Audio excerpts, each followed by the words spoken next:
Unaona new generation, yani hawana hofu, unaelewa, wamekuja, alafu tunashindwa tu kuelewa kitu kimoja. Sisi tumetumia amini nini, tumetumia simu, tupo shule kule, unaelewa. So hawa watu wa generation hii, haya mambo yamewakuta, yani sisi wengine, haya mambo ya teknolojia, unaona, yalikuja yamechelewa, angalau watu walikuwa kidogo mmekuwa at least hata mna umri fulani. Wewe fikiria tu, nyinyi mlikuwa mnasimuliana movies za kina Arnold Schwarzenegger mkiwa shuleni. Bwana nimeangalia movie. Watu wanatoka likizo wanasimuliana movie. Leo hii mtu anaenda darasani anasimuliana na umbea, sijui kuhusiana sijui nani wa social media huko Tanzania, labda hata Ulaya nini. So mambo yamebadilika.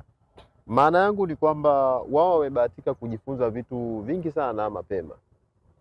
Unabishanaga na watu social media, unajua hata umri wao. Inawezekana unabishana mtu ambaye 12 tu. So imetokea hivi, hawa the coming generation wameingia kwenye conversation ya watu wazima, umeelewa, ambao zamani tungeambia wewe toka hapa mtoto. Siku hizi tuko pale wote wanajua kinachoendelea.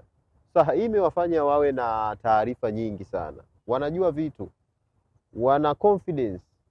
Kwa sababu wewe hujui kwa nini wana confidence, unaweza kuona wanadharau, hawakuheshimu, hawa nini.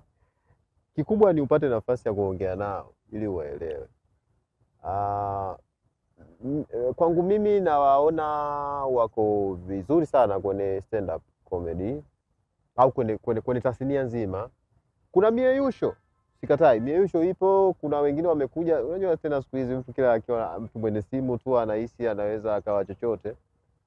Imetokea, lakini kwangu mimi nawapa credit kubwa sana.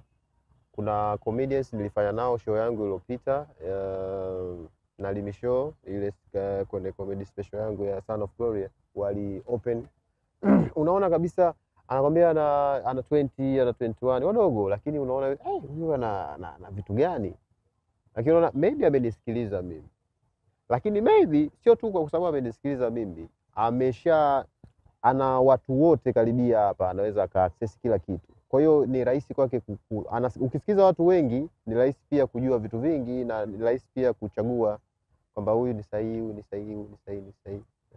Na wana akili big time, wana akili kinoma. Okay, I'll say this. Siku moja kuna kiongozi mmoja wa platform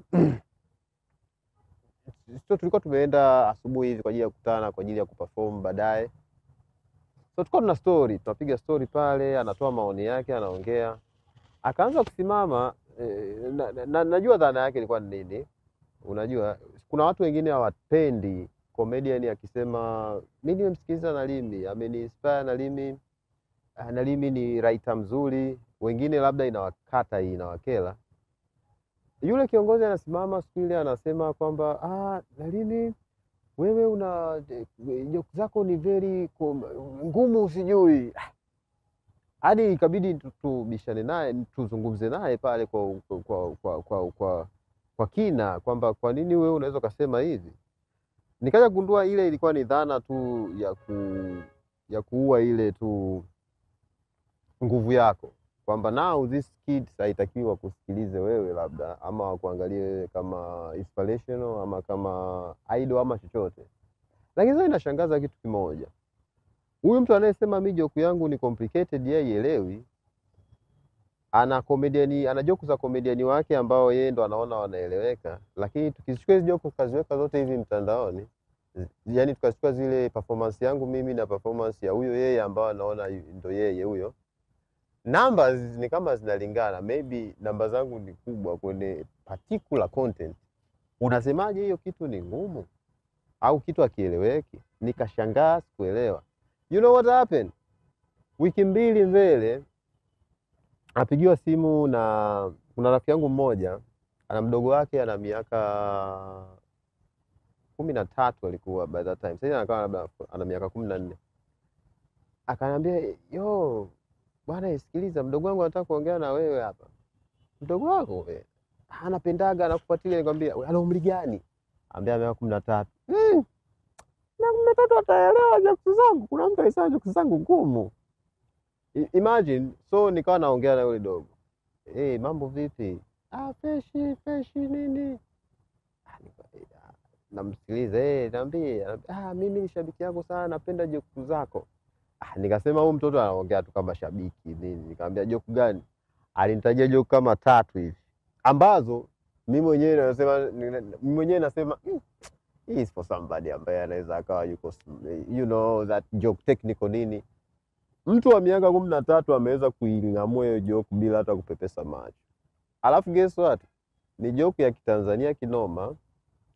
Ni wao watoto unajua watoto wa siku hizi wamekuwa kwa international school nini. Unaelewa the culture yao na nini. Ungesema ni joke ambayo inakuja Kitanzania kabisa. Alafu ameweza kuing'amua hivyo. Ana miaka 13, imagine. Sijui unanielewa. So kama huyu yeye anaweza kunisikiliza mimi na mtu mmoja anasema joke yangu ngumu, kwa hiyo unaelewa kabisa inawezekana hii generation ikawa ina watu wenye akili kuzidi generation zingine pia.